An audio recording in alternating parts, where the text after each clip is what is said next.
Well, Kendall became famous for another product, and it's actually extraordinary. It's a machine that was built in 1750 and is possibly the oldest still-working machine in the world. It's still producing the same stuff now. It was actually built to make gunpowder, but quite early on in its life, it was schlepped down to Kendall by ass or donkey, and then started to make what it still makes to this day, which is of the same consistency as gunpowder. Sherbet dip. That map's only of any use, really, if you're going driving to Kendall. If you're...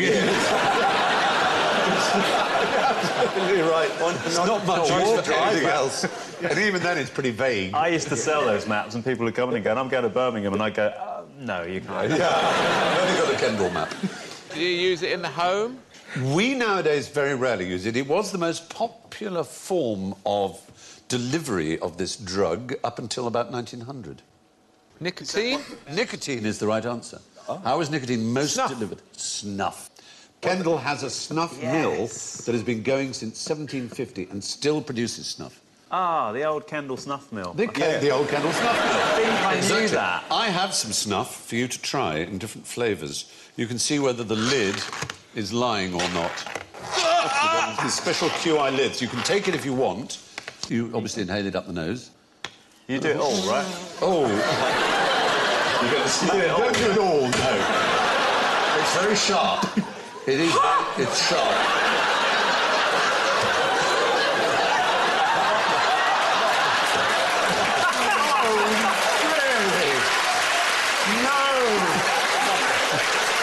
Oh, you're licking it.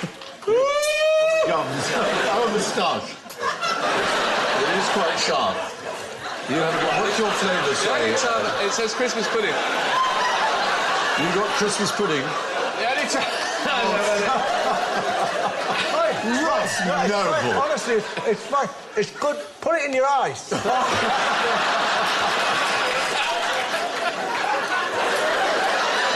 This is probably the only time my nan's going to watch me on telly, and I'll be like that the whole show. What do you reckon, Colin? Oh, that is the flavour says kitty litter. Oh, that is awful. You're not a fan? I'm not a fan. It says champagne. Yeah, they're different. So many, I mean, hundreds, thousands of different flavours or sorts, as they're called. What does yours say on the lid, Mel? Flavour? Yeah. Jealousy. Oh. Like Calvin Klein.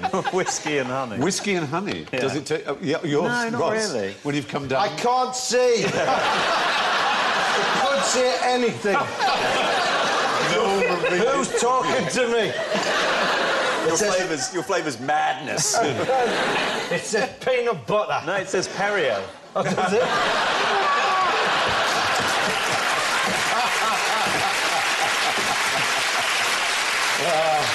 Perrier smells of victory.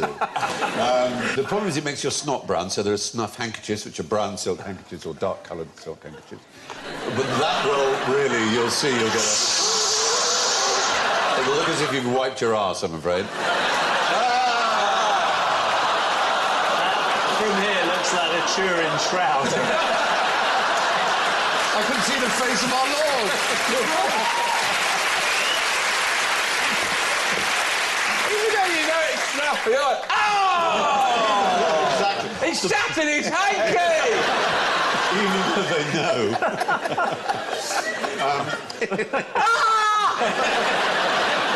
Your eyeball comes out in the way. What are the advantages, if I can put it that way, of taking snuff instead of smoking? Well, there's no smoky stinkiness. It's very self-contained. Lung cancer, emphysema, heart disease are very unlikely. Not bothering other people so much. It doesn't bother other people. It doesn't make your clothes smell. Doesn't make but your it clothes... will In fact, it could definitely be rot inside your nose, your sinuses... And nasopharyngeal... It affects the way you talk as well, Steve. Yeah, but there is that. It does slightly increase your chances of nasopharyngeal cancer, but only great. slightly. Thanks very much. Not one pinch, I promise. It is, of course, necessary for me, at this point, not to recommend snuff or any other tobacco product. Is that Little Mix? I don't want to alarm anyone, but the one at the top left is me.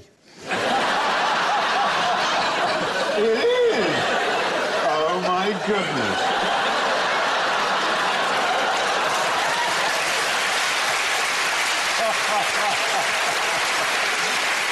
doubting it. Anyway, Snuff said about Kendall, why isn't the tiny woman in your snuff box wearing any pants? There's a picture in the lid of your snuff box. Wow. I think the snuff's kicked in. I've only got a headshot. Oh, it's only a headshot, Yeah, I've but only got- as it happens, she wouldn't be wearing any I've pants. got a full... Have you? You've got a liar. I've taken her face and arranged the snuff so it looks like she's a bearded lady. Like that magnetic thing with the iron filings. I used to love that. The pants as in undergarments, those sort of pants? Well, it's a woman who was probably, you could regard as almost the first celebrity in a strange sort of way, in as much as she wasn't an aristocrat, a politician, an artist, a warrior. She had no accomplishment whatsoever. Katie Price. Basically, she was... That's quite extraordinary. She was an 18th century courtesan, which is not a word we use anymore. So she really rose to fame in the mid-18th century when she fell off a horse in St James's Park, and it was revealed to the astonished onlookers... She was going commando. She was going commando. She had no underwear. There is a picture which is slightly overdone, but it's an example of Slightly how missing the crucial aspect as well. Somewhat. That's what going commando is. No pants. No pants. Yeah. Kitty Fisher, such was her name. Kitty Fisher? Kitty Fisher. She went commando and she exploited it enormously. And there were snuff boxes produced with pictures of her in them and... Muff boxes? And